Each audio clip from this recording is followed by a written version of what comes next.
ಎಲ್ಲ ಕ್ಷೇತ್ರದ ಅನೌನ್ಸ್ ಆಗಿದೆ, ಕೋಲಾರದ ಮಾತ್ರ ಬಾಕಿ ಉಳಿದಿದೆ. ಎರಡು ಗುಂಪಾಗಿದೆ ಅಲ್ಲಿ. ಈಗ ಮುಚ್ಚಿಡೋದೇನಿಲ್ಲ, ನಾವ್ಯಾರು ಇದನ್ನ ಹೈಡ್ ಮಾಡೋದೇನಿಲ್ಲ. ಎರಡು ಗುಂಪಾಗಿದೆ. ಒಂದು ಗುಂಪು ಇವ್ರಿಗೆ ಕೊಡಿ ಅಂತಾರೆ, ಇನ್ನೊಂದು ಗುಂಪು ಕೊಡಬೇಡಿ ಅಂತಾರೆ. ಅದನ್ನ ನಮ್ಮ ಮುಖ್ಯಮಂತ್ರಿಗಳು, ನಮ್ಮ ಅಧ್ಯಕ್ಷರು ಸಮರ್ಥರಿದ್ದಾರೆ, ತೀರ್ಮಾನ ಮಾಡ್ತಾರೆ. ಸ್ವಲ್ಪ ಸಮಯ ಹಿಡಿತದೆ. ಈಗ ಒಬ್ಬರನ್ನ ಬಿಟ್ಟು ಇನ್ನೊಬ್ಬರನ್ನ ಟಿಕೆಟ್ ಕೊಡೋದು ಸುಲಭ. ನೀವು ಹೋದ್ರೋಗ್ಲಿ ಏನಾರ ಮಾಡ್ಕೊಳ್ಳಿ, ನೀವು ನಾವು ಕೊಡೋದು ಅಂತ ಹೇಳೋದು ಬಹಳ ಸುಲಭ. ಆದರೆ ನಮ್ಮ ಉದ್ದೇಶ ಅದಲ್ವಲ್ಲ. ನಮ್ಮ ಉದ್ದೇಶ ಇಬ್ಬರನ್ನು ಒಟ್ಟು ಮಾಡಿ ಆ ಕ್ಷೇತ್ರವನ್ನು ಗೆದ್ಕೋಬೇಕು ಅನ್ನೋದು. ಅದು ಸ್ವಲ್ಪ ಸಮಯ ತಗೊಳುತ್ತೆ. ಸಮಯ ಇದೆಯಲ್ಲ, ನಮ್ಗೇನು ಸಮಯ ಇಲ್ಲದೆ ಇದ್ರೆ ಏನಪ್ಪ ಅನ್ಬೋದಾಗಿತ್ತು. ಸಮಯ ಇದೆ. 24ನೇ ತಾರೀಕಿನವರೆಗೂ ಉತ್ತಮ ವಾತಾವರಣ ಇತ್ತು, ಈಗಲೂ ಇದೆ.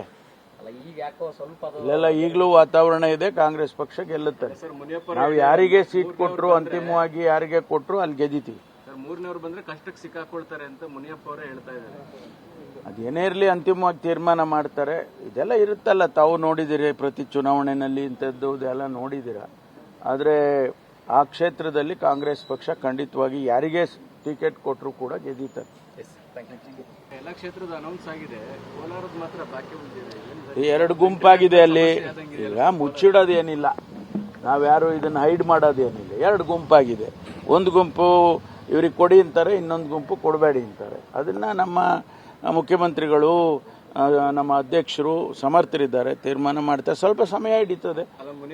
ಈಗ ಒಬ್ಬರನ್ನ ಬಿಟ್ಟು ಇನ್ನೊಬ್ಬರನ್ನ ಟಿಕೆಟ್ ಕೊಡೋದು ಸುಲಭ.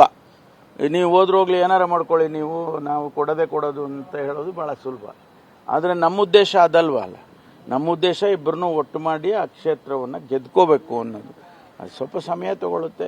ಸಮಯ ಇದೆಯಲ್ಲ, ನಮ್ಗೇನು ಸಮಯ ಇಲ್ಲದೆ ಇದ್ರೆ ಏನಪ್ಪ ಅನ್ಬೋದಾಗಿತ್ತು. ಸಮಯ ಇದೆ. 24ನೇ ತಾರೀಕಿನವರೆಗೂ ಕೋಲಾರದಲ್ಲಿ ಉತ್ತಮ ವಾತಾವರಣ ಇತ್ತು, ಈಗಲೂ ಇದೆ. ಇಲ್ಲೆಲ್ಲ ಈಗಲೂ ವಾತಾವರಣ ಇದೆ. ಕಾಂಗ್ರೆಸ್ ಪಕ್ಷ ಗೆಲ್ಲುತ್ತೆ. ನಾವು ಯಾರಿಗೆ ಸೀಟ್ ಕೊಟ್ಟರು, ಅಂತಿಮವಾಗಿ ಯಾರಿಗೆ ಕೊಟ್ಟರು ಅಲ್ಲಿ ಗೆದ್ದಿತೀವಿ. ಮೂರನೇವ್ರು ಬಂದ್ರೆ ಕಷ್ಟಕ್ಕೆ ಸಿಕ್ಕಾಕೊಳ್ತಾರೆ ಅಂತ ಮುನಿಯಪ್ಪ ಅವರೇ ಹೇಳ್ತಾ ಇದ್ದಾರೆ. ಅದೇನೇ ಇರಲಿ, ಅಂತಿಮವಾಗಿ ತೀರ್ಮಾನ ಮಾಡ್ತಾರೆ. ಇದೆಲ್ಲ ಇರುತ್ತಲ್ಲ, ತಾವು ನೋಡಿದಿರಿ ಪ್ರತಿ ಚುನಾವಣೆಯಲ್ಲಿ ಇಂಥದ್ದು ಇದೆಲ್ಲ ನೋಡಿದಿರ.